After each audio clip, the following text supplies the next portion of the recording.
been to it will last. This and slip away into the hourglass. All right, checking, got audio good. So I was just messing around with a random idea I had. I came out this morning. Oh, I still got my gym bag on. Yeah, so I was just playing around and I came up with a guitar part and a vocal melody. I don't know if I can take this off. Yeah, I can. Good enough. I recorded what I call a scratch track. It's just me mumbling incoherent nonsense over the guitar part. I'll play it. It sounds terrible, but here it is.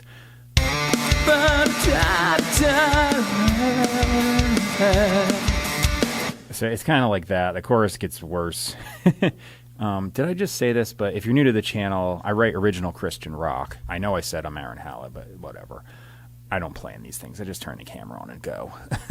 So I'm usually just awkward and stupid. I'm going to just start tracking this thing. So I got verse, pre-chorus, chorus. I'm just going to do that 3 times in a row and then just lay down the other parts. So the guitar part's dead easy. It's like C, D, E, D, G for the verse. It's all basically in G major or E minor, however you want to look at it, because the chorus goes off E minor. Whatever. Here goes.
Okay, so I just did the left and right side. I did higher octaves of the same chords on the right side just to kind of make it sound more interesting. I'm going to do an improvised guitar solo over the 3rd verse.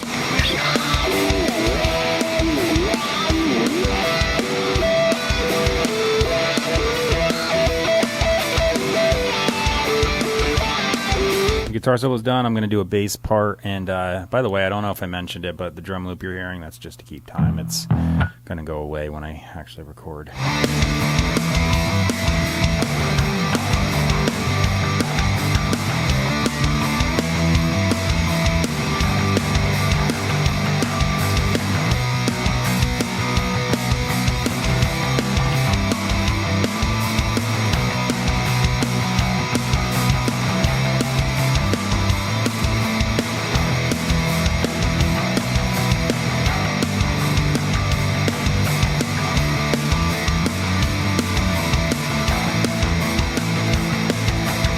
Just wiped out that drum loop and I made a drum track. I'm going to sit down at the kit behind me and start playing. It's an electronic one and I'm triggering Superior Drummer 3.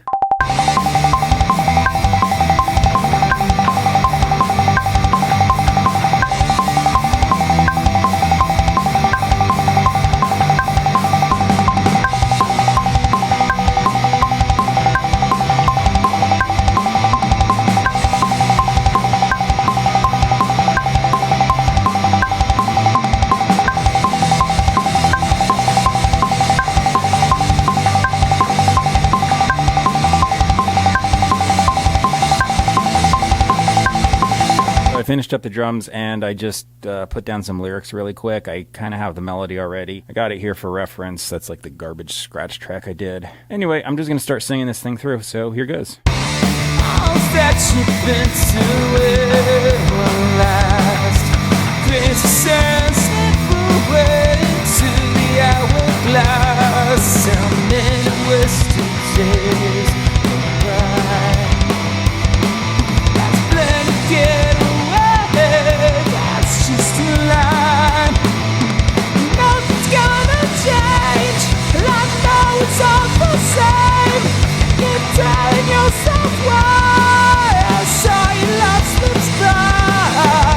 finished up the vocals. I'm not going to do any harmony, so I just sang right through, and that's that. Worked out pretty well. It was warmed up decently, so I sang a bunch of high notes in the chorus. I changed the melody from the scratch track because I just kind of improv'd a little bit. The lyrics are going to be in the description box. It's Christian rock, although the lyrics aren't necessarily super on point. Sometimes it's just writing about random things, so, just keep that in mind.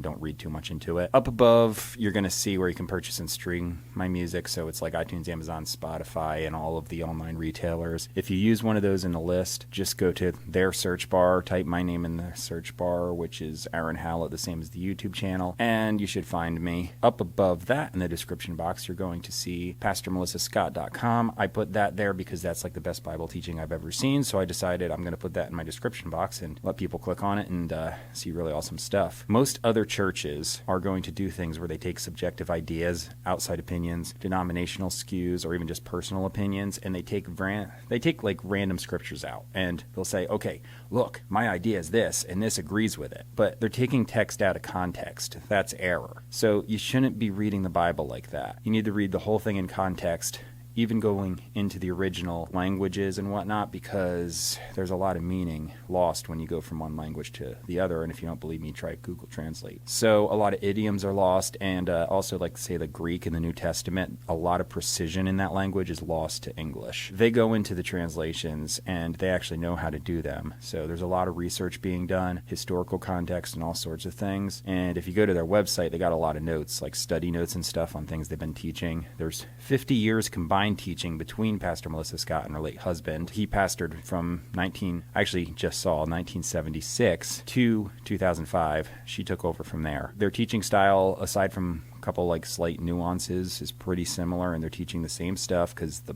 text hasn't changed and they're teaching what it actually says. So yeah, it's really great. The center focus of Christianity should just be Jesus Christ, what he did to redeem us on that cross. He paid the penalty for all of our sins. All of us, every single person, blanket, all of humanity is in a sinning, fallen nature. It's not like most people think of sin, like, oh, I pushed a duck in a mud puddle, and I'm actually taking that from one of the things he said. It's like hilarious when he says it. It's like an old-timey humor thing, but it sounds hilarious. But anyway, it's like stupid stuff that you would think of, like small things. Those are just little trespasses. But sin is all we like sheep have gone astray, or gone our own way, however you want to say that. We're all in that fallen state. So none of us can make the cut. Jesus paid the penalty for us. So you look to him in faith, realize you can't make it. You can't be righteous on your own. You have to trust what Christ did. And rather than what most people try and do, which is clean themselves up and try to be like all holier than thou or whatever, Jesus did it. God is the potter, we're the clay. So as you keep holding on and trusting God, trusting what Christ did, God molds and shapes you. And it's not the outward appearance garbage that most people think it is. It's inward. Between you and God, God knows, no one else does. So it's that sort of thing. And faith is not just like a simple belief thing. That's just the mental asset. It's hanging your whole being on the promises of God. So pistis in the New Testament Greek is the word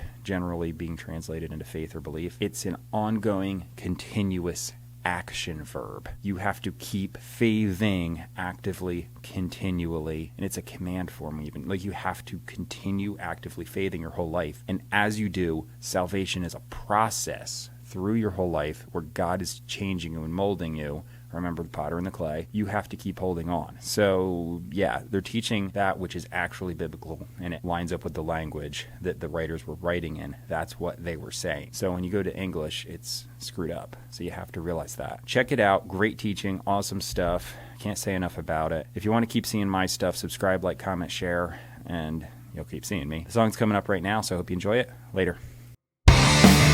That you've been to it will last. Chris said